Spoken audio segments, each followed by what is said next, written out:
Siamo con Vito Bentivegna, direttore dell'Irvo, un Vinitaly bello per la Sicilia, 164 cantine, tanta presenza, uno dei padiglioni sempre più affascinanti, più popolati in qualche modo. Com'è andata?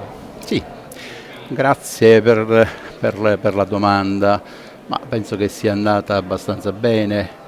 Probabilmente c'è stata un po' meno folla rispetto agli altri anni, però sicuramente è stata una presenza di qualità, quindi ci sono state parecchi visitatori. Ritengo che possiamo ritenerci soddisfatti. Le aziende sono molto contenti, vedevo che ieri c'erano tanti contatti, quindi le aziende sono riuscite a ricevere un po' tutti quelli che erano gli importatori, i rappresentanti con cui avevano preso dei contatti. E ci sono state diverse novità, abbiamo avuto questo B2B ieri sera che è stato molto bello, molto apprezzato. Abbiamo raccolto nella nostra sala 20-23 tour operator con i quali sono stati creati degli incontri molto veloci, ma che sono riusciti ad essere abbastanza proficui, ritengo. Tant'è che si passava in maniera veloce con i vari diciamo, buyer, e si è fatto un altro bellissimo lavoro.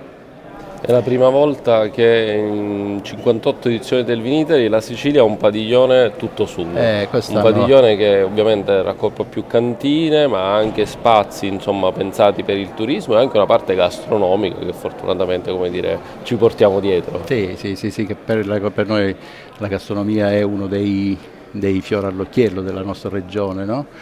Quindi l'abbiamo voluta, diciamo, rappresentare così con questa vucceria, con quello che è il cibo da strada.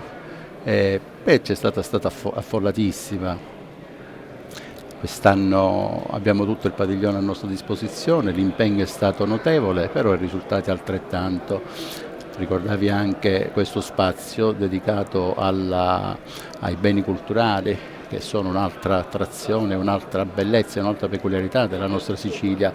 Da qui è emerso in diverse occasioni, in diversi momenti, che bisogna fare squadra con tutto quello di bello che noi abbiamo in Sicilia: il vino, il buon cibo, il buon ambiente, il mare, le belle città d'arte, perché tutto questo poi fa alla fine il risultato nella promozione del vino, nel far conoscere i nostri territori.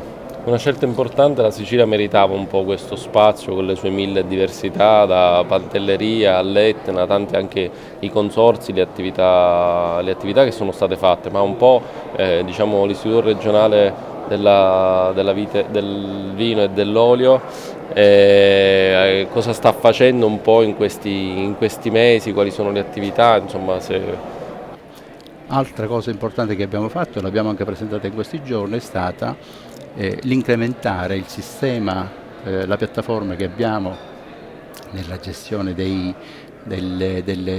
vino, insomma, le fascette, le giacenze e quant'altro, per rendere un servizio ancora migliore alle aziende e nello stesso tempo per consentirci a noi, utilizzando anche l'intelligenza artificiale, ad avere la possibilità di snellire, di accelerare certi processi.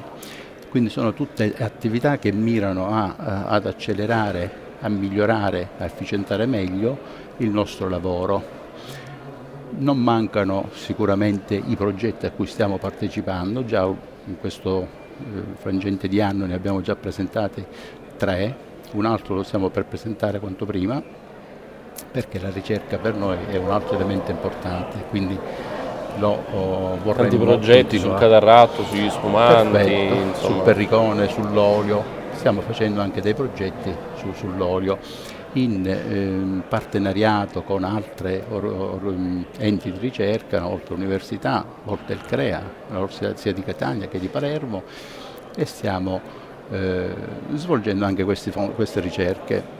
Ieri sera c'è stata la presentazione dei risultati di un triennio di lavoro fatto con Enea per quanto riguarda l'efficientamento energetico nelle cantine.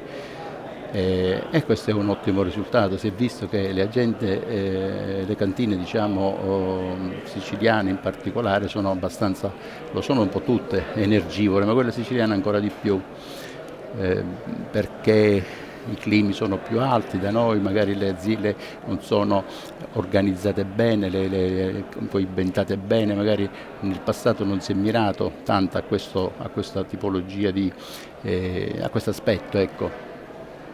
E ci siamo accorti che da questo studio è venuto fuori un vademecum insieme con Enea, da cui si può partire per cercare di migliorare l'efficienza energetica, risparmiare energia nella conduzione di un'azienda, di una cantina, significa avere più margini, chiaramente, e rispettare meglio l'ambiente.